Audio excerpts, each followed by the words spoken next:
अस्सलाम वालेकुम दोस्तों, आप सबका प्यारा अली वेलकम करता है आपके इस यूट्यूब चैनल ग्री फैक्ट्स में।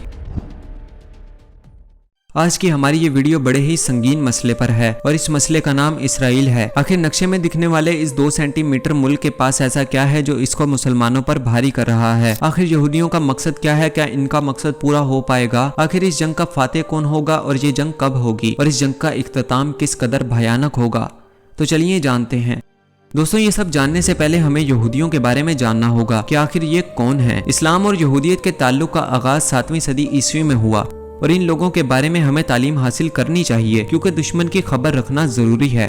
हत्ता कि यहूदियों की तारीख भी इस्लामी तारीख का हिस्सा समझी जाती है क्योंकि कुरान में कई ऐसे अंबिया का जिक्र है जिनको मुसलमान अपना पैगंबर तस्लीम करते हैं और वो यहूदियों के भी पैगंबर हैं। बनी इसराइल को इस्लाम में एक मजहबी गिरोह माना जाता है। हजरत मूसा अलैहिस्सलाम जिनको मुसलमान अपना नबी तस्लीम करते हैं, यहूदी भी आप अलैहिस्सलाम को पैगंबर मानते हैं। दोस्तों, इस्लाम और यहूदियत का जो आगाज है वो हजरत इब्राहीम अलैहिस्सलाम से शुरू होता है, इसलिए इन दोनों मजाहिब को इब्राहीमी मजाहिब का हिस्सा माना जाता है। यानी ये दोनों मजाहिब हजरत इब्राहीम अलैहिस्सलाम की लड़ी से निकले हैं, जिनमें से एक मजहब तो हक पर है मगर दूसरा गुमराह। मिसाल के तौर पर हाबील और काबील, जिनमें से एक तो हक पर था लेकिन दूसरा शैतान का गुलाम हो चुका था।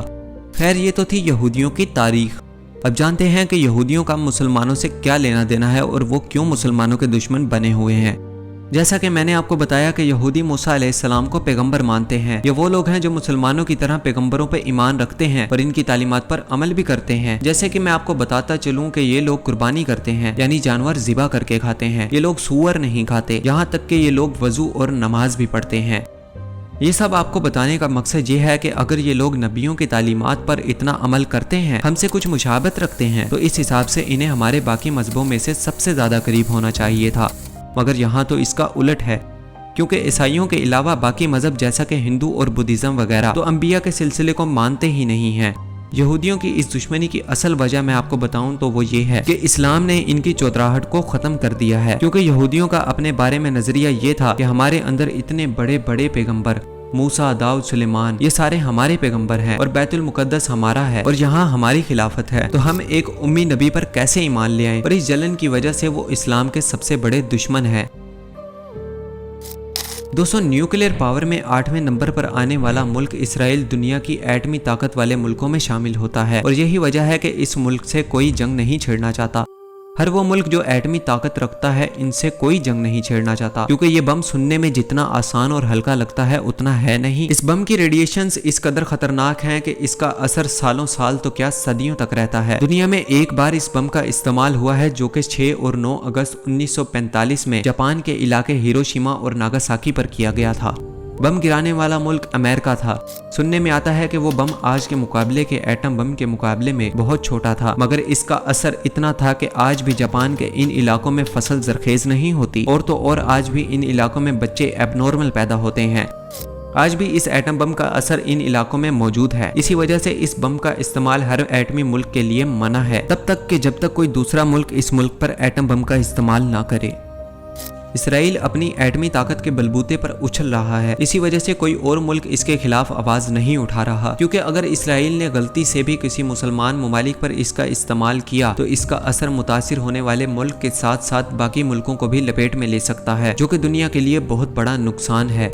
लिहाजा इसराइल भी ऐसा कदम उठाने से पहले 100 मरतबा सोचेगा और अगर कुछ करेगा तो मुंह की खाएगा।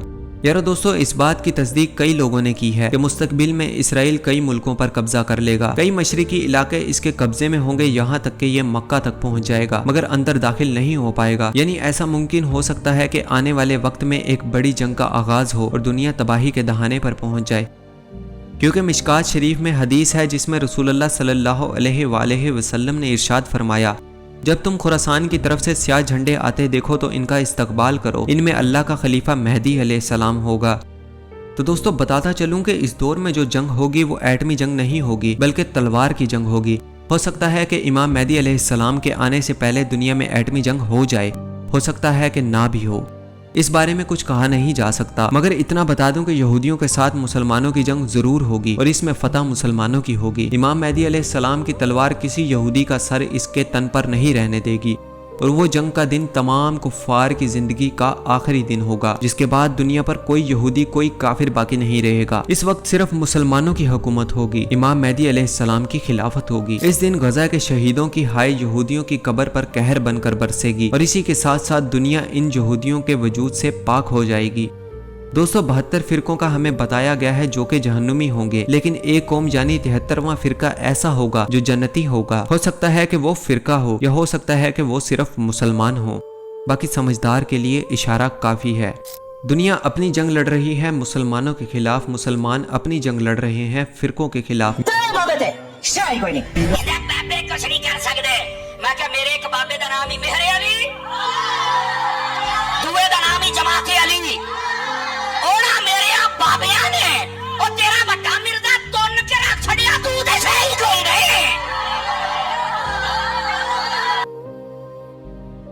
मेरी गुजारिश है तमाम लोगों से कि जागो, कहीं ऐसा ना हो कि एक रोज आंख बंद हो और दोबारा आपकी आंख इस दुनिया के नज़ारे देखने से महरूम हो जाए। आज हमारा भाई मुल्क ईरान बिल्कुल वैसे ही अकेला अपनी जंग लड़ रहा है जैसे कुछ अरसे पहले फलस्तीन लड़ रहा था। हम जिन शिया पर काफिर होने का फतवा लगा रहे थे आज वही मुसलमानों के लिए लड़ रहे हैं। क्या हो गया है हमें, हम क्यों नहीं देख पा रहे? ए रसूलुल्लाह के उम्मतियों जागो, क्योंकि पहले गजा को निशाना बनाया गया था, अब ईरान, और इसके बाद अगला नंबर हमारा भी हो सकता है। दोस्तों क्या आप ताबूत सकीना के बारे में जानते हैं? और क्या आप जानते हैं कि यहूदी इसे क्यों हासिल करना चाहते हैं? अगर नहीं तो जानने के लिए अपनी राय का इजहार कमेंट में करें। मैं जल्द ही इस मौजू पर आपके लिए वीडियो बनाऊंगा, क्योंकि मैं चाहता हूं कि मैं आपको हर वो मालूमात फराहम कर सकूं जिसे आप जानना चाहते हैं और जो आपके जानने के लिए भी जरूरी है।